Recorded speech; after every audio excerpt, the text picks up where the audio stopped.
হ্যাঁ, আমি এই মুহূর্তে দাঁড়িয়ে আছি গাইবান্ধার সদর উপজেলা দারিয়াপুর হাটে। দেখতে পাচ্ছেন যে আমার পিছনে কিন্তু আর 5 দিন পরে কোরবানি ঈদ। পিছনে দেখতে পাচ্ছেন যে হাট কিন্তু জমে উঠেছে। আমি বর্তমানে রয়েছি এই গরুর হাটে।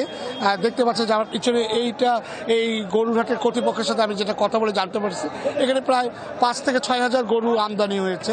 এখানে দেশি বিদেশি প্রজাতির গরু আছে।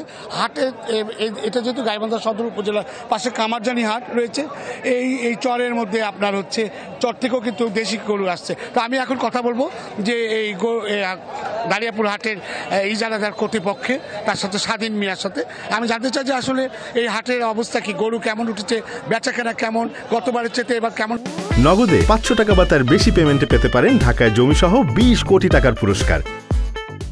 বেচাকেনা উঠছে? জি, আমাদের বিক্রি হচ্ছে গত বছরের থেকে এবছরে একটু কম তুলনামূলক। কারণটা হচ্ছে কি, দেখা যাচ্ছে বিভিন্ন জায়গায় হচ্ছে অনেক ফার্ম হয়ে গেছে, সেই জায়গা থেকে দেখা যাচ্ছে ক্রেতারা ওখান থেকে বুক দিচ্ছে, ওখান থেকে নিচ্ছে। এখানে তুলনামূলক আমাদের যেহেতু আরও একটু সময় আছে, সেহেতু আমাদের এই আজকের হাটে বিক্রি একটু কম। গরু পর্যাপ্ত পরিমাণ আছে, কিন্তু ক্রেতারা আসতেছে, দেখতেছে, যাচ্ছে, দাম দর বুঝতেছে। এই হচ্ছে হাটের অবস্থা। তবে সে বলছে যে এই যেহেতু কোরবানি খামারিরা আছে, সেই খামারের কারণে কিন্তু এই হাটগুলোতে বেচা বিক্রিটা একটু কম, তবে সময় আছে বলে সে জানিয়েছে যে আগামীতে আরো হাট জমে উঠবে এবং বেচাকেনা বৃদ্ধি পাবে। এই ছিল এখনকার মতো সর্বশেষ খবর। জি মামুন, আপনাকে ধন্যবাদ।